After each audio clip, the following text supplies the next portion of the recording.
Most business leaders today are looking into adopting artificial intelligence to boost their company's future productivity, increase communication with customers, and to enhance their customers' experience. Now, AI experts are calling on chief information officers to ensure that they are investing in AI that will deliver maximum returns and benefits for their businesses and organizations. Now, for more on this, we are joined by infobip's Regional Sales Engineering Manager for Africa, Orediretse Moleboloa. He's in studio with us. Good morning, Orediretse. Welcome to Morning Live. Good morning. Thanks for hosting me today. Talk to us about, why the organization should consider AI and how this goes into the business.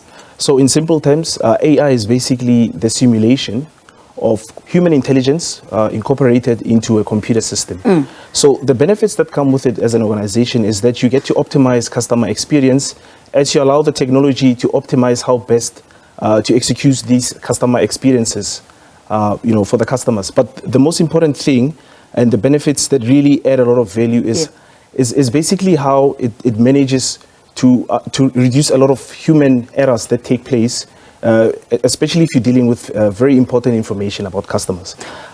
So if you look at use cases of why you would incorporate artificial intelligence, think of an instance where you do have to do some form of self-service. You don't always need to call an organization in order to achieve your desired outcomes in terms of consuming a product.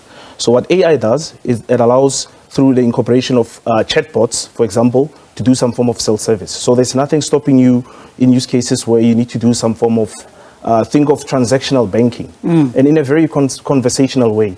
The traditional way of doing it is maybe you're acquainted by options, let's say on WhatsApp or on Facebook, where you choose the options of processing a payment, or you want to update your account. That can essentially be done through a chatbot, which allows you to be conversational at it. So if you want to pay Gogo a certain amount of money, you don't have to select the option. You can actually talk to the chatbot, and it can be very conversational. But now the benefits that come with that is, should the AI not be able to support that specific customer, it can be then redirected to a live person. And that live person will actually have the context to understand how did we get to this stage in servicing the customer. It even goes an extra mile in terms of providing sentiment analysis. In other words, if you're getting agitated while you're consuming a product or you're chatting to the chatbot, we can immediately pick it up and be very empathetic in how we support that specific customer. So that's one way of looking at it. Another way is in terms of personalization.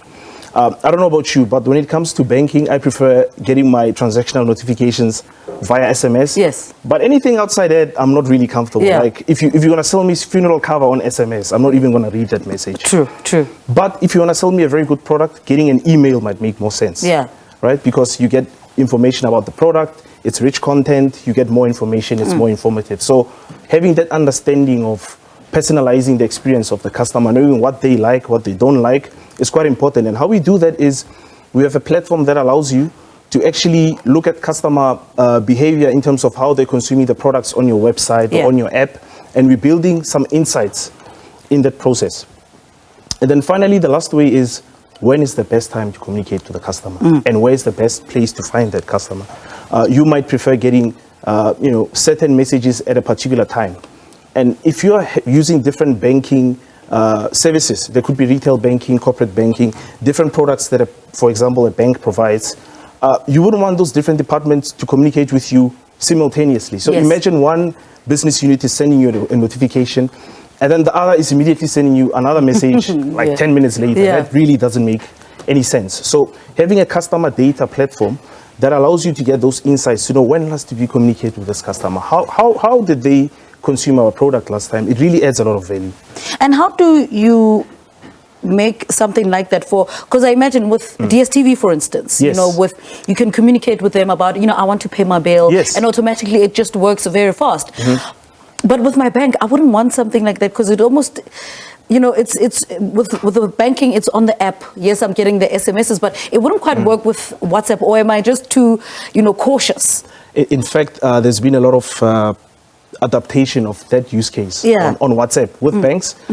First things first, they make sure that the security implications are covered. So, we have a lot of regulations like POPI Act, GDPR. We make sure that that element of security ticks all the boxes. And if you look at banks, normally their security is quite secure. Yeah. Yeah. And even in consuming the product, I mean, the moment you send a message, we already have your cell phone number, right? So that's the first entry point. But there's other ways in which you could incorporate authentication through multi-factor authentication. Remember the concept of sending OTPs on your phone Yes. before anything takes place? Yeah. So if you incorporate that kind of security element behind those use cases, then it makes the experience more safer. Yeah, and if you look at things like passwords, you wouldn't want to leave your password on WhatsApp. Yeah. So there's seamless ways in which you can have a keyboard pop up, put in your password, it disappears, and then you continue with the use case. So those are the different ways in which you can make it secure, but while at the same time ensuring that the customer experience is quite seamless. Yeah. Are South African companies embracing AI? To be honest, yes, they are.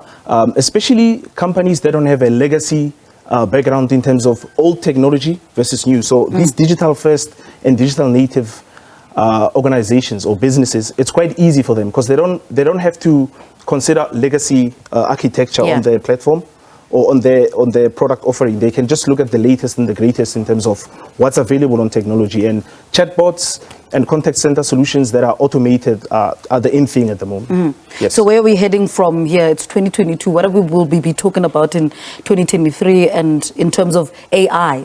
So if you consider how brick and mortar use cases are set up, it's 8 to 5. You have to work in a particular business and consume their products. What we're seeing now is it's going to be a 24/7 service.